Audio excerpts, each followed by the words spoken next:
귀한 성도들이 주의 말씀 앞에 앉아서 말씀을 묵상하려고 하오매 우리에게 영적인 지혜가 열리게 하여 주셔서 주의 말씀을 분별케 하여 주시옵고 더하지도 빼지도 않고 그냥 주의 말씀 그대로 받는 역사 있게 하여 주시옵소서. 1000번째 드립니다. 우리 주님 기뻐 받아 주시고 하늘의 상급으로 채워 주옵소서. 예수님 이름으로 기도합니다. 아멘. 인사하겠습니다. 잘 오셨습니다. 성령 충만하시고 승리하십시오. 오늘 저와 여러분이 함께 읽은 기도문은 아굴이라고 하는 사람이 기록한 것으로 되어져 있습니다. 그래서 처음에 이 아굴이란 사람이 누구인가 굉장히 많은 학자들이 달라붙어 가지고 연구를 했어요. 그런데 그 옛날부터 내려오는 전설에 의하면은 이 아굴이란 사람이 솔로몬이 아니겠는가라고 이렇게 추정을 처음에 했었습니다. 그 이유는 복잡한 건 아니었어요. 잠언이란 책 자체가 솔로몬이 기록한 책이니까 이 아굴도 솔로몬의 혹시 다른 이름이 아니겠는가 이렇게 생각을 했었는데 그 생각이 금방 깨졌죠. 금방 깨진 건 2절 3절 때문에 그렇습니다. 2절 3절 읽을게요. 나는 다른 사람에게 비하면 짐승이라 내게는 사람의 총명이 있지 아니하니라. 나는 지혜를 배우지 못하였고 또 거룩하신 자를 아는 지식이 없거니와 라고 했습니다. 이 저자가 아굴이란 사람이 자기를 짐승이라고 한 거예요. 나는 배우지도 못한 사람입니다. 이렇게 표현하는데 솔로몬은 이렇게 표현 안 합니다. 자기를. 솔로몬은 여러분 잠언 전도서 읽어보시면 자기를 어떻게 표현하냐면은 나 공부 많이 한 사람이다. 이전에 예루살렘에 살았던 그 어떤 사람보다 내가 똑똑한 사람이다. 라고 그렇게 이야기할지언정 자기를 짐승이라고 표현하는 사람이 아니란 말입니다. 그래서 처음부터 이 사람은 솔로몬이 아니라 실제로 솔로몬 시대에 살았던 어떤 사람일 것이다 라고 이렇게 추정을 했어요. 그런데 그렇게 추정하고 나고 보니까 문제가 있는 겁니다. 어떤 문제냐면 이 아굴이라는 사람이 성경의 일부를 쓴 거예요 지금. 그럼 이 성경의 일부를 쓴 사람이 모자란 사람이겠습니까? 그럴 수 없겠죠. 근데 더 놀라운 것은 이 아굴이라고 하는 사람의 글을 솔로몬이 자기가 쓴 잠언에다가 집어넣은 거예요. 그걸 집어넣을 때 못난 사람이 쓴 걸 넣겠습니까? 솔로몬이 볼 때도 이 사람 훌륭한 사람이야, 대단한 사람이야 라고 인정이 되어지니까 그 사람의 글을 인정하여 가지고 그의 글을 자기의 책에 넣은 것 아니겠어요. 그러니 솔로몬도 인정할 정도의 사람이라면은 당시에 어떠한 기록이든지 남아있어야 되지 않겠습니까? 근데 남아있지가 않은 거예요. 아굴이라는 사람 이름이. 그래서 도대체 솔로몬 시대에 살았던 사람이고 솔로몬이 인정할 정도의 대단한 사람임에도 불구하고 남겨져 있지 않은 사람이 도대체 누구겠는가? 라고 겁나게 연구를 한 겁니다. 그러다가 이제 이 아굴이라는 이름에서 힌트를 찾았어요. 이 이름의 뜻이 뭐냐면 수집하는 자입니다. 수집하는 자.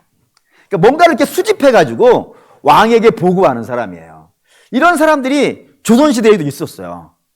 조선시대 27명의 왕 중에서 수학 능력 시험을 보면은 1등 할 사람이 누굴 것 같습니까? 세종이죠. 우리는 뭐든지 좋은 거 다 어디다 붙이면 돼요. 다 세종에 붙이면 돼요. 진짜 그래요. 역사학자들도 모든 좋은 건 다 세종 붙이면 거의 90점이라 그랬어요. 그 정도로 똑똑한 사람입니다. 근데 그 세종이 그렇게 똑똑한 이유는 뭐냐면은 그가 실제로 똑똑하기도 했지만 그의 주변에요, 똑똑한 사람을 어마어마하게 둔 거예요. 그래서 저들로부터 각종 자료들을 수집하게 하셔가지고 그 수집한 자료를 왕에게 보고하게 한 겁니다. 한글도 그렇게 만들어진 걸로 되어 있어요. 한글도 몽골 글자, 일본 글자, 어디 글자 모든 학자들이 다 매달려가지고 다 수집해 온 거예요. 수집해오고 연구해가지고 한글을 만들어낸 것이듯이 솔로몬 시대에도 솔로몬이 대단한 지혜의 사람이기 때문에 당연히 그의 주변에도 그 지식을 수집하는 자들이요 있었을 거라 이겁니다. 그리고 그들이 자료를 수집해오고 연구하고 왕에게 보고해가지고 왕이 듣고 그걸 연구해가지고 기도하고 만들어낸 책이 잠언이라고 되어 있거든요. 그러니 이 아굴이라는 사람도 솔로몬 시대에 스스로는 나는 겸손합니다라는 표현으로 짐승입니다, 아는 것 없습니다라고 이야기하지만 그는 솔로몬이 인정할 만큼 대단한 학자라 이겁니다. 그런 대단한 학자가 기도를 하는 거예요. 뭐라고 기도했냐면, 하나님, 죽기 전에 소원이 있습니다. 죽기 전에 딱 2가지만 들어주십시오. 라고 하면서 그 2가지 기도를 한 거예요. 그러니 이제 우리가 관심이 가는 거예요. 저 솔로몬마저도 인정하는 대단한 사람이 죽기 전에 다른 건 하나님 안 들어주셔도 돼요. 죽기 전에 딱 2가지만 들어주세요. 라고 한 기도니까 얼마나 중요한 기도였는가? 라는 생각을 갖고 읽어볼게요. 그 기도가 8절입니다. 8절 읽겠습니다. 곧 헛된 것과 거짓된 것을 내게서 멀리 하옵시며 나를 가난하게도 마옵시고 부하게도 마옵시고 오직 필요한 양식으로 나를 먹이시옵소서라고 하면서 2가지 기도를 들어달라고 했는데 그 첫 번째 기도는 부정적이고 소극적인 기도입니다. 그러니까 여러분 성경에서 부정적이고 소극적이다라고 얘기할 때는 대체로 뭐뭐 하지 말라라고 생각하시면 돼요. 뭐뭐 하지 말라. 뭐 하지 말라. 이런 식으로 붙어져 있는 건 전부 소극적이거든지 또는 부정적인 의미의 내용이라고 이해하시면 됩니다. 근데 무엇을 그렇게 얘기했냐면 헛된 것, 거짓된 것 이런 것 하지 말게 해달라 하는 거예요. 그러면 뭐가 헛된 걸까요, 여러분? 헛된 것을 이해하기 전에 우리는 참된 것을 한번 이해해 봅시다. 참된 것. 참된 것은 뭘까요? 참된 것은 생명을 주는 게 참되는 것이에요. 생명을 주는 것. 우리에게 생명을 주는 것이 참된 것이고 생명을 안 주는 것이 헛된 것이에요. 그러면 우리에게 생명을 주는 것은 뭘까요? 우리 유명한 말씀 하나 기억해 봅시다. 주께서 말씀하셨습니다. 나는 길이요, 진리요, 생명이라 그랬어요. 생명을 누가 주는 거예요? 하나님이 주는 거예요. 하나님이. 성자 하나님이시지 않습니까? 하나님이 우리에게 주시는 거예요. 그러니까 우리가 추구해야 되는 참된 것을 추구해야겠죠. 우리가 추구해야 될 참된 것은 하나님이에요. 그리고 예수님이고 성령님, 삼위 하나님이에요. 그걸 참된 것이라. 물론 것이라고 해가지고 참 여러분들이 불편하게 들리실 수도 있겠지만 뭐 단어가 중요한 건 아니지 않겠습니까? 우리에게 참된 것, 우리가 추구해야 되고 우리가 목숨 걸어야 되고 우리가 따라가야 되는 것은 성부 하나님, 성자 하나님, 성령 하나님이라 이거예요. 그럼 헛된 것은 뭐겠어요? 생명을 주지 않는 거예요.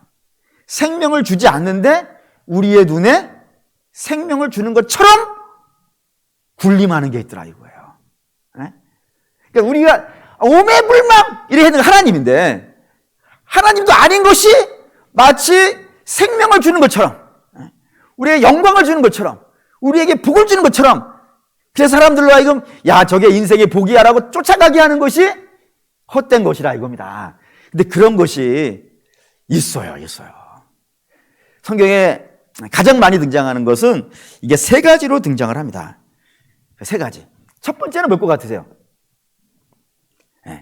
물론 뭐 첫 번째, 2번째, 3번째 나눈다는 게 의미는 없긴 하지만 나눈 건 제가 의미로 나눴으니까 제가 의미도 말씀드릴게요.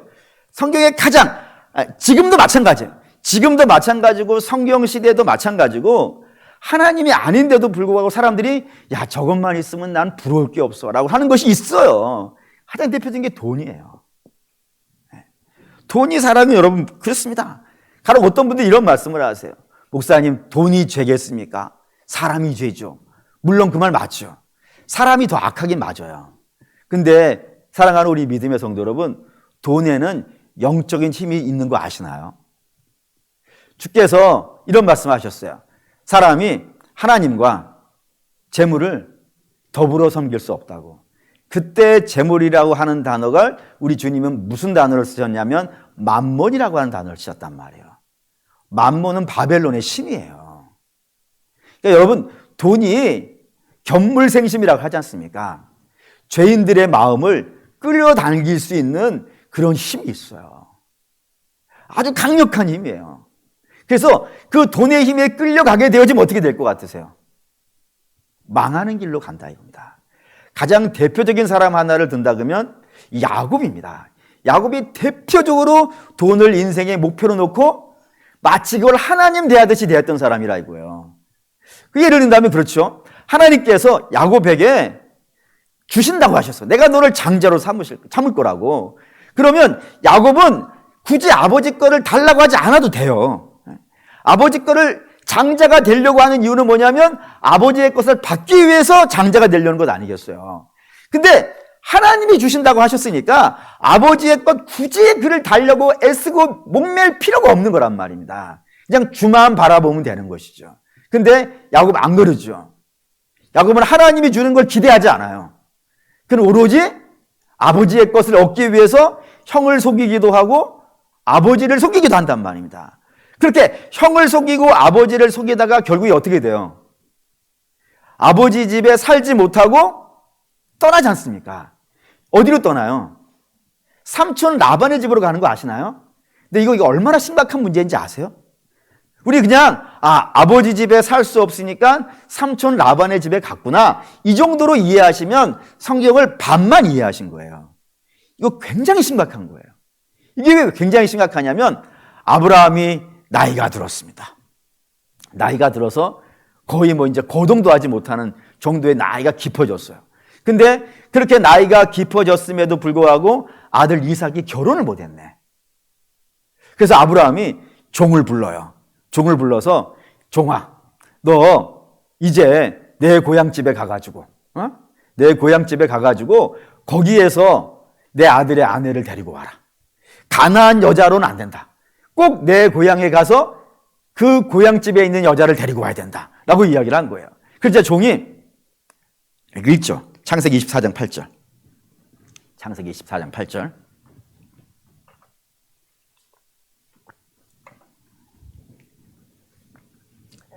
창세기 24장 8절 읽겠습니다. 만일 여자가 너를 따라 오려고 하지 아니하면 나의 이 맹세가 너와 상관없나니 오직 내 아들을 데리고 그리로 가지 말지니라. 예. 종이 아브라함에게 제가 가서 여자를 구했어요. 아가씨를 구했어요. 그래서 그 아가씨에게 이제 갑시다. 가나안에 가서 우리 주인님 이삭과 결혼합시다 라고 얘기했는데 가나안 안 오겠다 그럽니다. 그러면은 이삭을 데리고 그리 갈까요? 라고 얘기를 한 거예요. 그러자 아브라함이 뭐라 그랬다고요? 안 된다고. 절대로 내 아들은 가나안을 떠나서는 안 되고 그리고 내 고향집으로 가도 안 된다 이거예요. 그리로 가면 안 된다고.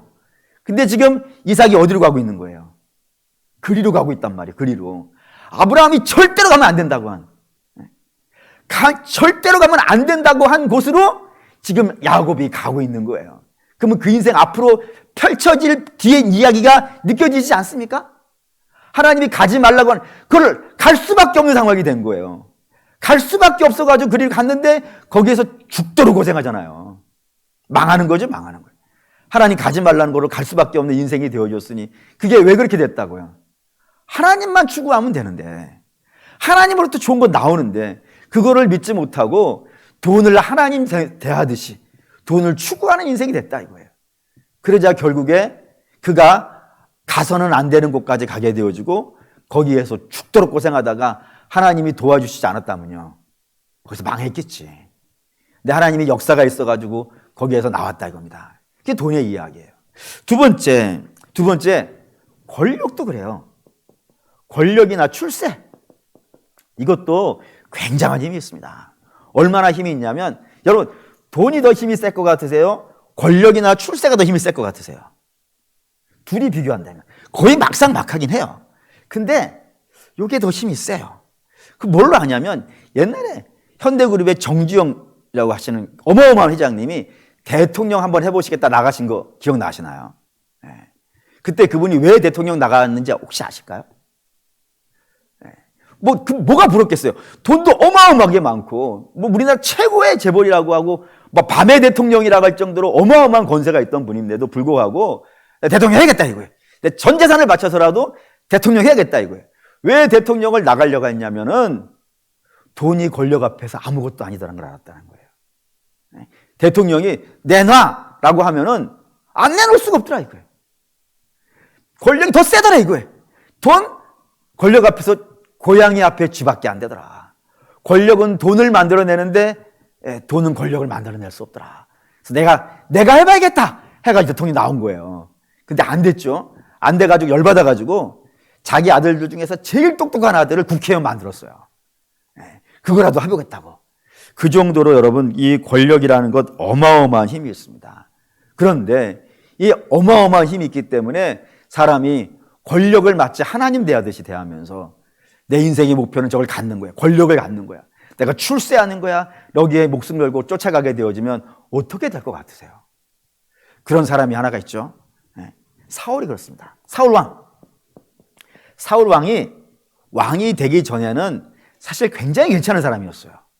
겸손한 사람이었고 예언자를 대할 줄도 알았었고 그리고 아버지께 효도할 줄도 알았었고 아버지 말에 순종할 줄도 아는 상당히 괜찮은 사람이었어요. 근데 그가 왕이 되고 그 권력에 물들어가기 시작한 다음부터요, 그는 이상한 사람이 돼갑니다. 제가 써오기는 괴물이라고 써왔어요. 솔직히 괴물이 되어져 가요. 왜 그렇게 괴물이 되어져 간다고 생각하냐면은 그가 자기의 사위를 죽이려고 해요. 정상적이지 않죠. 옛말에 이런 말이 있습니다.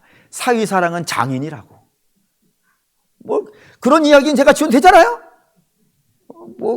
성경만 안 지어내면 되지.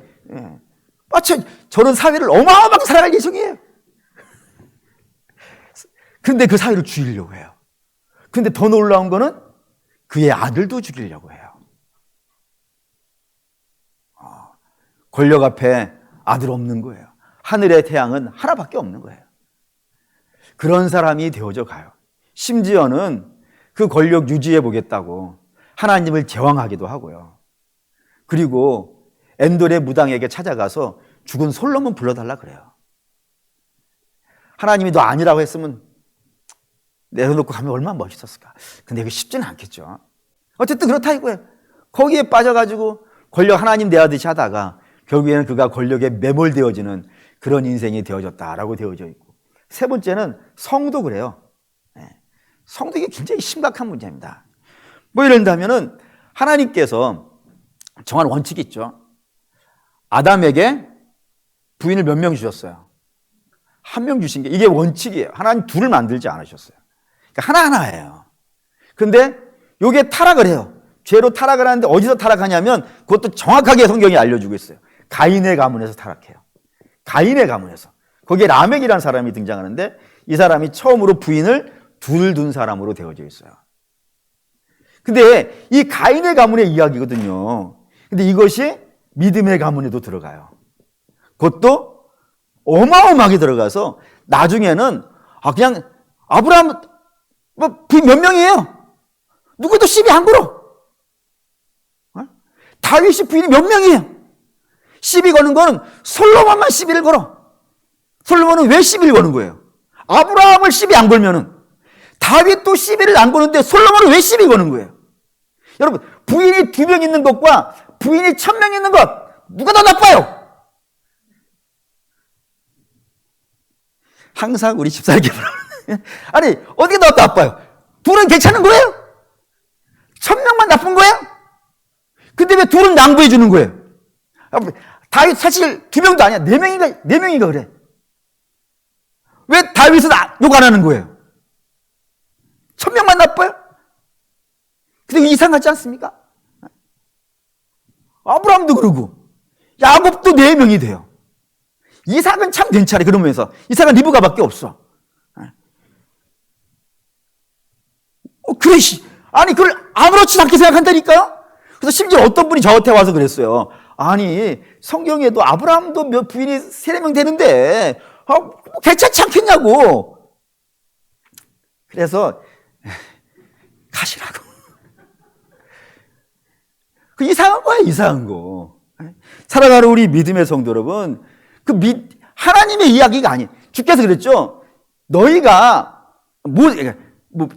바리새인이 예수님께 와서 물었어요. 아니, 이혼장 써주고 보내고 새로 결혼하면 되지 않냐고. 왜 안 된다고 그러냐고. 그때 주께서 모세가 왜 이혼장 써주고 이혼해도 된다라고 얘기했어요. 너희가 악하니까 그런 거야. 너희가 악하니까 그나마 있는 부인 어떻게 좁혀가지고 문제를 만들까봐 하나님께서 그거를 모세가 그걸 막으려고 그걸 이혼장 써주고 보내주라 그런 것이지 원래는 아니야. 원래는 결혼은 누가 시키는 거예요? 하나님이 시키는 거야. 그런 마음으로 결혼을 해야지. 너희가 엉뚱한 마음 가지면 안 되라고 하시는 의미로 말씀하셨다 이겁니다. 근데 여기가 이 쾌락이라는 세계에 한번 빠지면 보이지 않는가 봐요. 그 사락한 도시 있죠? 소돔. 예, 심각한 동네예요. 이 동네에 동성연애라든가 또는 그찐 상간이 어마어마하게 일어나는 곳이에요. 여기에 누가 살아요? 롯이 살아요. 그래서 롯이 어떻게 돼요? 결국에는 망하지 않습니까?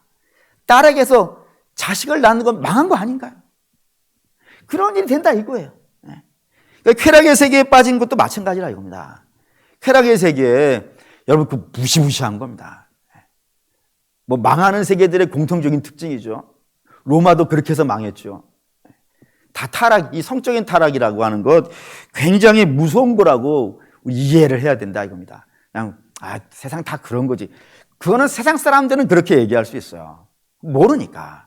근데 믿음의 사람들은 이거 심각한 문제라는 건 이해하셔야 된다 이겁니다. 그리고 굉장히 강력한 힘이 있는 것이라는 거예요. 이런 것이 있더라 이겁니다. 근데 문제는 이걸 구별해야 돼요. 이거 생명이 안 되는 것인데 마치 이게 인생의 즐거움이라도 주는 것처럼 무진장 쫓아다닌단 말이에요. 근데 우리에게 참된 것은 하나님인데 이게 잘 구별이 안 된다 이거예요. 물론 여기에서는 이거 딱 구별되죠. 하나님 아닌 것 구별되는데 실제 현장에서 돈을 만나면요. 실제 현장에서 출세를 만나면요. 실제 현장에서 이 성적인 유혹이 다가오면요. 이거 만만한 게 아니에요. 쉽다고 하는 게 아니라 이겁니다.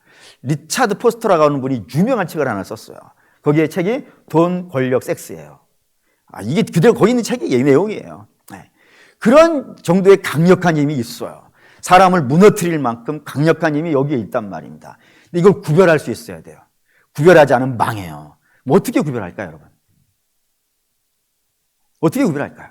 이거 우리 사도 바울에서 한번 찾아볼까요? 빌립보서 3장 4절에서 9절입니다. 빌립보서 3장 4절에서 9절.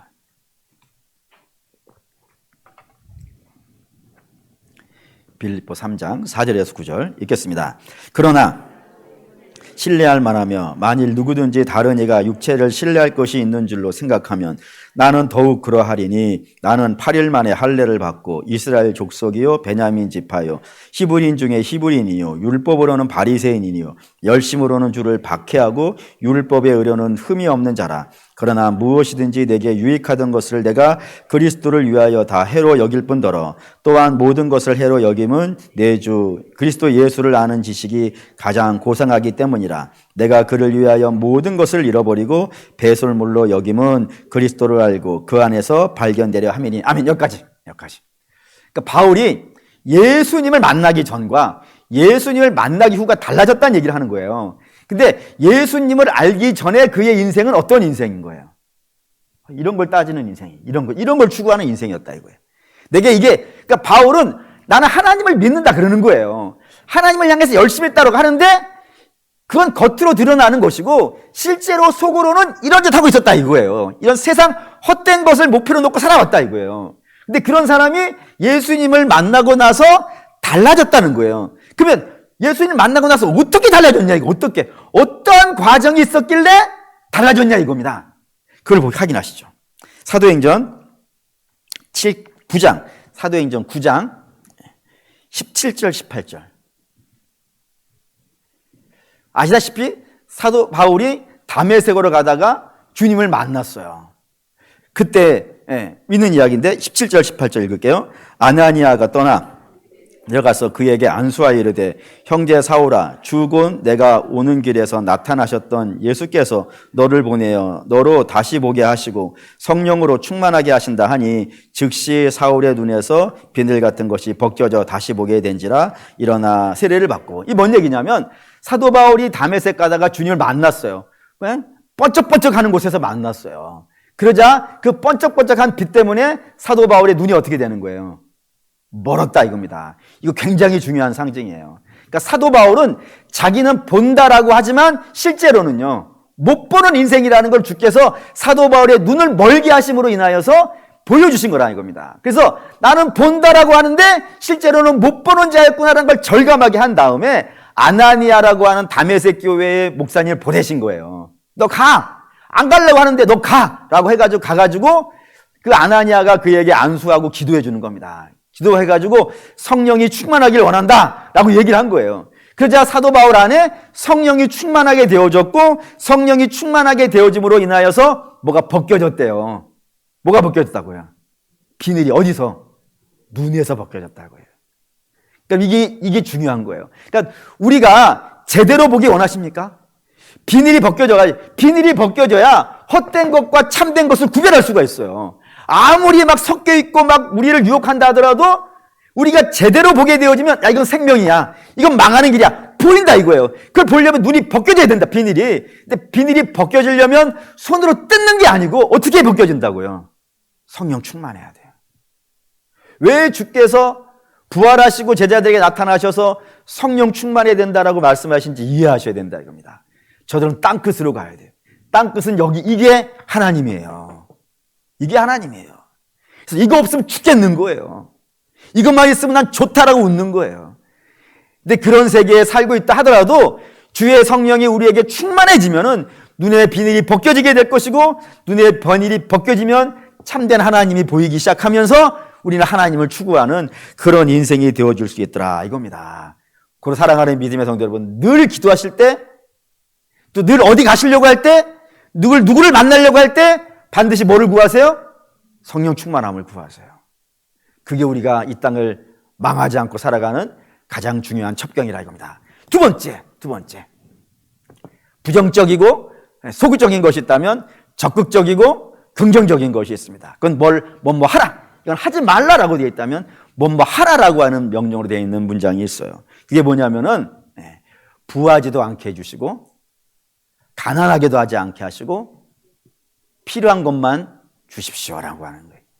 이게 중요한 기도가 되어진다 이겁니다. 왜냐하면 사람이 많이 가지면요 나타나는 특징이 하나가 있어요.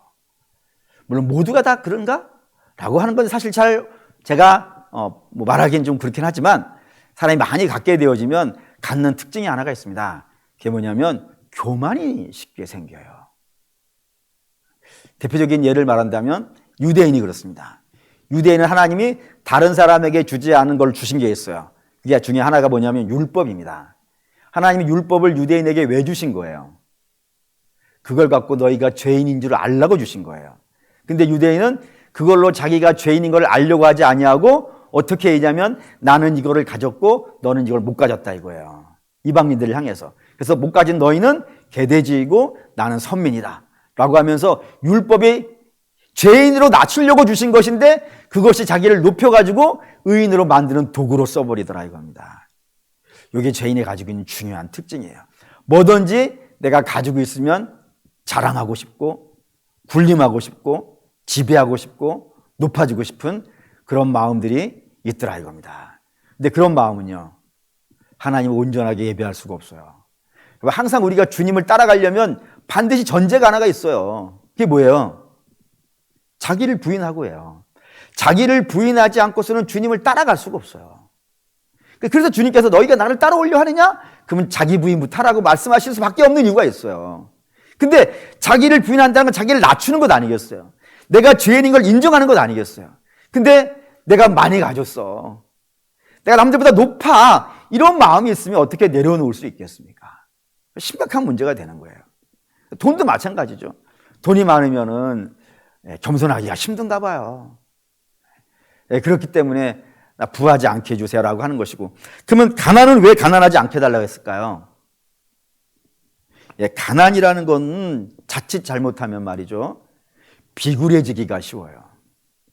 뿐만 아니라 죄에 대해서 합리성을 줄 수가 있어요. 당위성을 줘요. 예를 들면 목구멍이 포도청이니까 이런 식으로 내가 죄 짓는 거를 당위성을 주는 그런 목적으로 쓰여지는 일들도 있어요. 그래서 이 지혜로운 사람이 나 부하지도 않게 해주세요, 나 가난하지도 않게 해주세요라고 하는 것은 이 잠언을 쓴 아굴은 자기를 못 믿겠다 이거예요. 지금 나는 부하면 겸손할 자신이 없어요. 주님, 저 가난하면 비굴해지지 않을 자신이 없어요. 난 자신이 없어요, 하나님. 저는 그게 정답인 것 같아요. 제가 그런 것 같아요. 제가 높아지면은, 많이 가지면은 겸손할 자신이 없어요. 그리고 제가 너무 가난하면은 비굴해지지 않을 자신이 없어요. 저는 그리로 끌려갈 것 같아요. 그러니까 이 아굴도 그런 마음인 것 같아요. 하나님, 저 자신이 없어요. 저는 저를 못 믿겠어요. 그러니 하나님, 저를 부하지도 않게 해주시고 저를 가난하기도 않게 하시고 대신 어떻게 해달라고요? 필요한 양식만 주십시오. 이게 기가 막힌 기도예요. 이게 정말 놀라운 게, 이거를 우리 주님께서 사용하셨어요. 어디다가? 주기도에다가. 뭐라고요? 일용할 양식이라고요. 네. 일용할 양식, 몇 번 말씀드렸지만 일용할 양식은 많아요, 적어요? 네? 일용할 양식은 많고 적음으로 분별할 수가 없어요. 왜냐하면 사람마다 달라서 그래요. 대학생에게 일용할 양식과 유치원생에게 일용할 양식은요, 같을 수가 없어요. 유치원생 지가 먹어봐야 몇 숟가락 먹겠어요. 근데 대학생 요즘 많이 안 먹던데, 고등학생 산같이 먹잖아요. 일용할 양식이 달라요. 그러니까 이건 많다 적다의 개념으로 설명할 수 없는 게 필요한 양식, 일용할 양식이에요. 그럼 뭘로 이 일용할 양식을 이야기할 수 있을까요? 네. 주도권 문제예요. 주도권. 그러니까 내가 얼마나 필요한지는 누구만 알아요. 여러분이 얼마큼 필요한지 아시나요? 저도 제가 가만히 생각해 봤어요. 제가 얼마큼 필요한지 모르겠어요. 그냥 저는 많이 주셨으면 좋겠어요. 얼마가 필요한지 잘 모르겠어요. 내가 얼마를 필요한지는 누구만 알아요? 하나님만 알아요. 그러니 주도권을 제가 하나님께 드리겠다 이겁니다. 일용할 양식이든 필요한 양식이든 내게 얼마큼 필요하고 내가 얼마큼 일용할 양식이 되는지 모르겠으니까 하나님이 아시니까 이 주도권을 하나님께 드릴게요. 드리니까 하나님이 내게 많이 필요하시면 어떻게 하라고요? 많이 주시면 돼요. 그때 어떻게 써야 되는 거예요? 조심해서 쓰셔야 돼요. 왜요? 하나님이 많이 주셨을 때는 이유가 있어요. 그냥 너 혼자 많이 먹고 살라고 주시지 않아요. 예를 들어서 성경에 나오는 부자들 몇 명 있어요. 그 중에 최고의 부자를 누구라고 할까? 예전에는 이삭 같았어요. 거부라고 성경에 써 있으니까. 근데 요즘은 요셉 같아요. 요셉은 7년간 풍년을 만났어요. 어마어마한 부자예요. 근데 하나님이 왜 요셉에게 어마어마한 부자가 되게 하셨어요? 너 애굽에서 총리하면서 잘 먹고 잘 살라고? 아니에요. 요셉이 나중에 고백했어요. 이스라엘을 구원하게 하시려고. 이 기근 속에서 이스라엘을 구원하시려고 7년의 풍년을 만나게 하셨다고요. 분명히 하나님이 우리에게 뭔가를 많이 주신 게 있다면 그거 혼자 잘 먹고 잘 살라고 주신 것 아닙니다. 물론 여러분들이 드실 것 충분히 드시게 주실 거예요. 근데 그걸 가지고 하나님의 영광을 위해 쓰라고, 하나님의 뜻에 맞게 쓰라고 주신 거라 이겁니다. 그 때문에 여러분 많이 받으신 것이 있다면 조심하셔서 쓰셔야 돼요. 내가 하나님의 영광에 맞게 쓰고 있는지 조심하셔서 주신 것 잘 쓰셔야 돼요. 많이 필요하면 많이 주시겠죠? 적게 주시면요, 감사하며 쓰셔야 돼요. 그러니까 불평이 우리에게 없어요. 이건 하나님이 내게 필요하다. 물론 우리는 열심히 살아야 됩니다. 열심히 사는 게 마땅해요.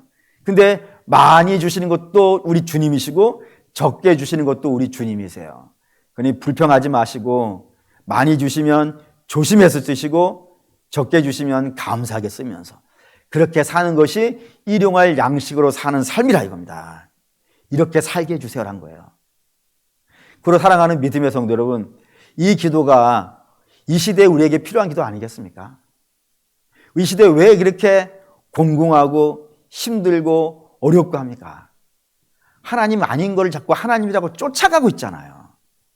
재물 쫓아가고 권력 쫓아가고 그리고 쾌락 쫓아가고 그러다가 지금 세상이 많이 어려워지고 힘들어진 건 아니겠습니까? 그럼 우리가 이 시대에 하나님 참된 것과 참되지 않은 헛된 것 구별할 수 있도록 성령 충만하게 해주세요. 이 기도하셔야 되지 않겠습니까? 그리고 하나님이 내게 주시는 거 있잖아요. 우리가 죽지 않은 이상은 하나님 우리에게 주신 거 있지 않습니까?